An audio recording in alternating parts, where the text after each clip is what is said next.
नमस्कार, मैं हूं आपका होस्ट अविरल जैन और आप देख रहे हैं हिंदी टीवी न्यूज।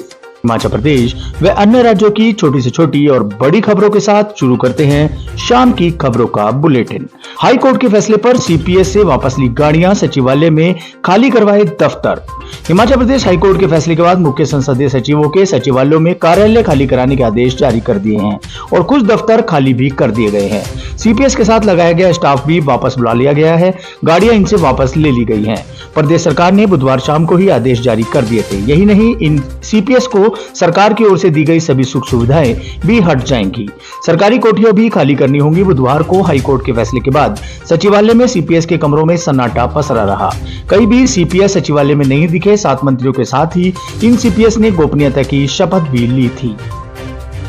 सीपीएस नियुक्ति पर आए फैसले के बाद कांगड़ा में बिगड़ सकता है सियासी संतुलन।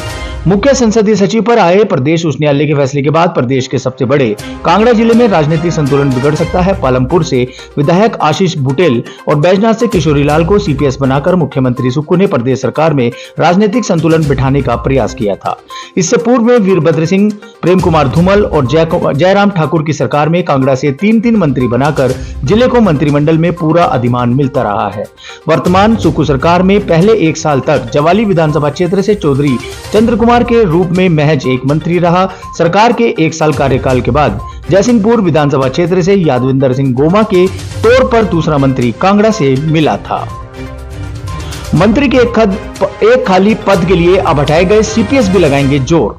मुख्य संसदीय सचिवों के हटने के बाद सुक्खू मंत्रिमंडल में खाली चल रहे एक पद के लिए मारामारी मच सकती है।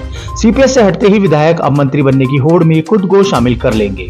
एक मंत्री के खाली पद के लिए कई तलबगार हो गए हैं। मुख्यमंत्री के मंत्रिमंडल में उनके अलावा केवल 11 सदस्य हो सकते हैं। वर्तमान में मुख्यमंत्री के अलावा उप मुख्यमंत्री और 9 मंत्री हैं। दरअसल वैधानिक नियमों के अनुसार इस कैबिनेट में मुख्यमंत्री सहित 12 सदस्य ही बनाए जा सकते हैं। मुख्यमंत्री सुक्खू ने पहले 3 पद खाली रखे थे। राजेश धर्माणी और यादविंदर गोमा को कुछ महीने पहले ही मंत्री बनाया था। अब एक पद भी शेष रह गया है। अब इस पर क्षेत्रीय संतुलन भी बनाया जाना आवश्यक माना जा रहा है। राज्यपाल से मिले सांसद डॉक्टर राजीव भारद्वाज। सीपीएस मामले में सुक्खू सरकार पर साधा निशाना। सांसद डॉक्टर राजीव भारद्वाज गुरुवार को राजभवन में राज्यपाल शिव प्रकाश शुक्ला से मिले। राजभवन के बाहर मीडिया से बातचीत में भारद्वाज ने कहा कि राज्यपाल के साथ हुई शिष्टाचार भेंट थी और सीपीएस मामले पर निर्णय आने के पहले तय हुई थी। उन्होंने सीपीएस मामले पर न्यायालय का धन्यवाद दिया। कहा कि सीपीएस बनाने के मामले में भाजपा प्रदेश सरकार को चेताती रही क्योंकि इनकी नियुक्ति असंवैधानिक है। कोर्ट का यह ऐतिहासिक निर्णय है और सीपीएस एक्ट 2006 को निरस्त कर दिया है। इसकी गूंज बहुत दूर तक जाएगी। भारद्वाज ने कहा कि नेता प्रतिपक्ष जयराम ठाकुर व भाजपा अध्यक्ष चुनाव के सिलसिले में राज्य से बाहर हैं। सीएम सुक्खू बोले, कांगड़ा हवाई अड्डे से मार्च में शुरू होगी सूर्योदय से सूर्यास्त तक उड़ानें। मुख्यमंत्री सुक्खू ने कहा कि कांगड़ा को प्रदेश की पर्यटन राजधानी बनाने की दिशा में कार्यान्वयन होने वाली पर्यटन की मुख्य परियोजनाओं की खुद निरंतर मॉनिटरिंग करेंगे। इनमें बनखंडी में बनने वाला जू, पोंग झील में विकसित होने वाली वाटर स्पोर्ट्स सुविधाएं और कांगड़ा हवाई अड्डे का विस्तार और ढगवाल मिल्ट प्लान भी आदि प्रोजेक्ट भी शामिल हैं। सीएम धर्मशाला मिनी सचिवालय में योजनाओं की प्रगति के लिए समीक्षा बैठक में बोल रहे थे। मुख्यमंत्री ने कहा कि इस हवाई अड्डे पर मार्च 2025 से सूर्योदय से सूर्यास्त तक हवाई जहाज की उड़ानें शुरू हो जाएंगी। इसकी स्वीकृति मिल चुकी है। इसके लिए सरकार एयरपोर्ट अथॉरिटी को अतिरिक्त सुरक्षा बल मुहैया भी करवाएगी। उन्होंने कहा कि हवाई पट्टे की विस्तारीकरण की योजना कांगड़ा को प्रदेश के पर्यटन राजधानी बनाने में महत्वपूर्ण भूमिका निभाने वाली है। हिमाचल सीमा पर होगी वाहनों की तलाशी, अतिरिक्त पुलिस बल भी तैनात। प्रदेश में नशे पर लगाम लगाने के लिए हिमाचल आने वाले वाहनों की चेकिंग की जाएगी। हिमाचल की सीमाओं पर भी अतिरिक्त पुलिस बल तैनात किया जाएगा। मुख्य सचिव प्रबोध सक्सेना की अध्यक्षता में हुई उच्च स्तरीय बैठक में यह फैसला लिया गया है। हिमाचल प्रदेश में नशा सप्लायरों पर कड़ी कार्रवाई करने और कानून व्यवस्था को और मजबूत बनाने के लिए सचिवालय में बुधवार को मुख्य सचिव प्रबोध सक्सेना की अध्यक्षता में गृह विभाग के अधिकारियों की मैराथन बैठक हुई। इसमें दूसरे राज्यों से हिमाचल में आ रहे नशे को रोकने और आरोपियों के खिलाफ सख्त कार्रवाई करने का गहन मंथन किया गया। मुख्य सचिव ने पुलिस अधिकारियों को नशे के खिलाफ अभियान तेज करने के भी निर्देश दे दिए हैं। सैलानियों व एडवेंचर के शौकीनों के लिए खुशखबरी, बीड़ बिलिंग में शुरू होगी इको टूरिज्म गतिविधियां। हिमाचल प्रदेश में वन विभाग की 6 इको टूरिज्म साइट्स को मंजूरी मिली है। इसमें यह पर्यटन गतिविधियों को बढ़ावा दिया जाएगा और पर्यटकों के लिए सुविधाएं उपलब्ध कराई जाएंगी। प्रदेश सचिवालय में आयोजित इको टूरिज्म सोसाइटी की कार्यकारी समिति की 16वीं बैठक में इको टूरिज्म साइट के तौर पर मंजूरी दे दी गई है। इन साइटों में बीट बिलिंग भी शामिल है। बीट बिलिंग दुनिया की बेहतर पैराग्लाइडिंग साइट है। दुनिया भर के पैराग्लाइडर और पर्यटक यहाँ की खूबसूरती निहारने व एडवेंचर के लिए पहुंचते हैं। गर्मियों के दौरान यह सैलानियों और एडवेंचर के शौकीन का तांता लगा रहता है। यह स्थल प्रशिक्षण उपकरण और रोमांचक अनुभवों के साथ शानदार दृश्य प्रदान करने का भी काम करता है।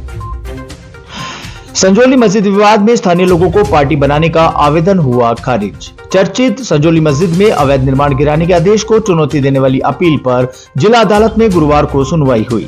अतिरिक्त सत्र न्यायाधीश प्रवीण गर्ग की अदालत ने सुनवाई के दौरान स्थानीय लोगों को पार्टी बनाने के आवेदन को खारिज कर दिया। अदालत ने बहस के बाद मामले की अगली सुनवाई 18 नवंबर तय की गई है। अगली सुनवाई में मुस्लिम वेलफेयर सोसाइटी की याचिका पर फैसला हो सकता है।